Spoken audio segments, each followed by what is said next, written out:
आज आपको इसके पहले आपको बताया गया है प्रकाशिकी यंत्र क्या था, इससे संबंधित आपको न्यूमेरिकल बताएगा।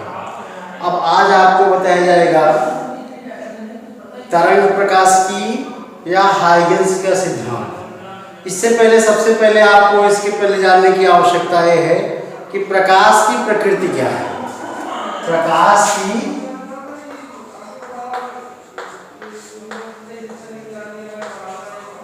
प्रकृति, प्रकाश की प्रकृति, नेचर ऑफ लाइट। प्रकाश की प्रकृति, नेचर ऑफ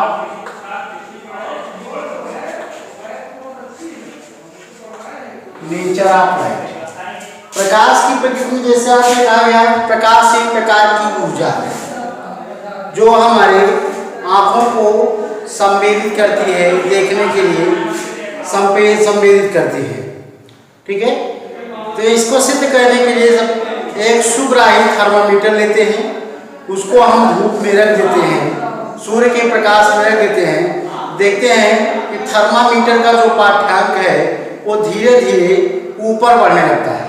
इससे यह निष्कर्ष निकलता है कि प्रकाश जो है ऊष्मी प्रकृति की, प्रकाश में ऊष्मा का प्रसार होता है। इससे यह निष्कर्ष निकलता है कि प्रकाश एक प्रकार की ऊर्जा है।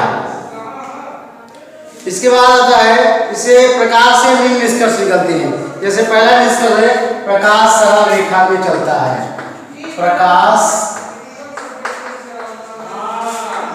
सरल रेखा में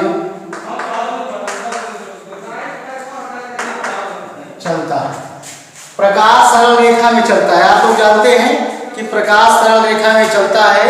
अगर प्रकाश सरल रेखा में ना चलता तो हम छाता लेकर धूप में नहीं चल सकते थे। इसी प्रकार जो टीन शेड लगाया जाता है वो नहीं लगाया जा सकता। इससे यह निष्कर्ष निकलता है कि प्रकाश सरल रेखा में चलता है। दूसरा है प्रकाश निर्वात में भी चल सकता है।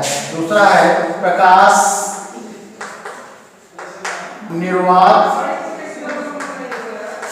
में चलता है। प्रकाश निर्वात में चलता है, जैसे विभिन्न सूर्य और चंद्रमा के प्रकाश निर्वात से होकर ही पृथ्वी पर आते हैं। इससे यह निष्कर्ष निकलता है कि प्रकाश निर्वात में भी चल सकता है।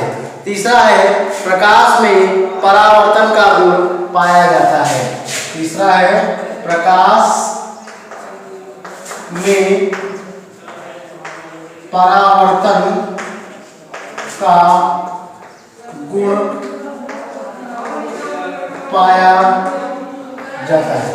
प्रकाश में परावर्तन का गुण पाया जाता है।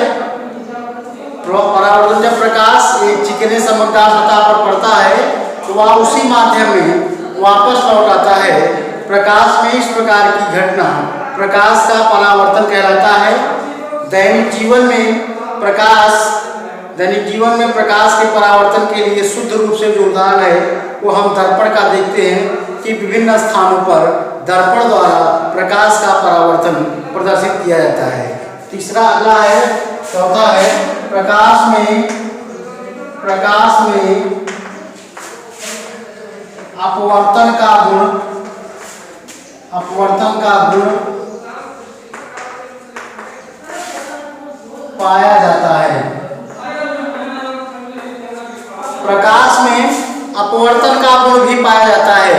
प्रकाश जब किसी पदार्थिक माध्यम में प्रवेश करती है, प्रकाश जब एक माध्यम से दूसरे माध्यम में प्रवेश करती है तो वह अपने मार्ग से विचलित हो जाती है।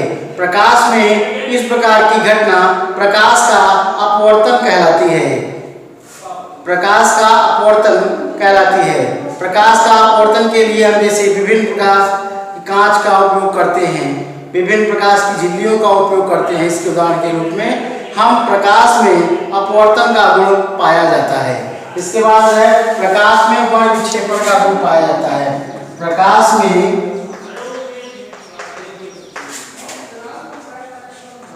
वर्ण विक्षेपण का गुण पाया जाता है। प्रकाश में बड़ विक्षेपण का गुण पाया जाता है। प्रकाश जब किसी प्रिज्म से गुजरता है तो वह उसे विभिन्न 7 रंगों में विभक्त कर देता है। इसे हम प्रकाश का बड़ विक्षेपण कहते हैं। आगे प्रकाश में व्यतिकरण का गुण पाया जाता है। छठा है प्रकाश में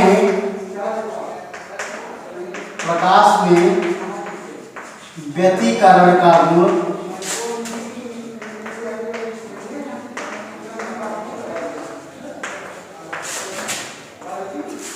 प्रकाश में व्यतिकरण का गुण पाया जाता है।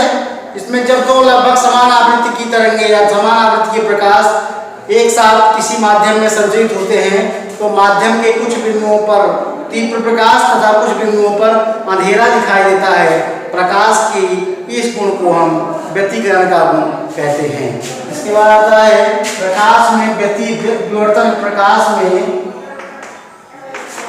प्रकाश में विवर्तन का गुण पाया जाता है। विवर्तन का गुण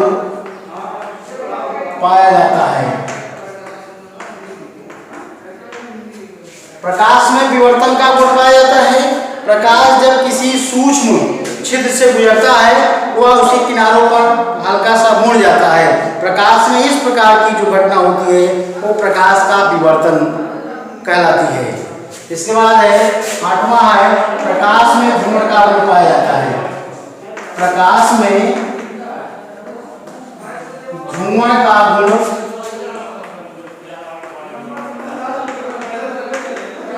पाया जाता है। प्रकाश में घूर्णन का गुण पाया जाता है। कहने का मतलब है जब प्रकाश किसी टूरमेलिन क्रिस्टल से गुजारा जाता है तो जब उसको घुमाया जाता है तो उसकी तीव्रता धीरे धीरे घटती जाती है। प्रकाश में इस प्रकार की घटना प्रकाश का घूर्णन कहलाती है। इसके बाद है प्रकाश इलेक्ट्रॉनों का उत्सर्जन करता है।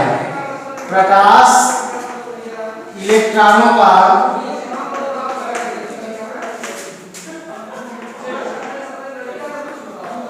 उत्सर्जन करती है।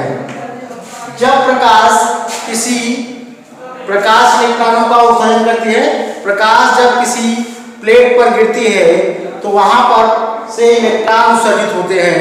प्रकाश में इस प्रकार की जो घटना होती है प्रकाश के इलेक्ट्रॉन का उत्सर्जन कराती है जिसे हम प्रकाश वैद्युत प्रभाव भी कहते हैं।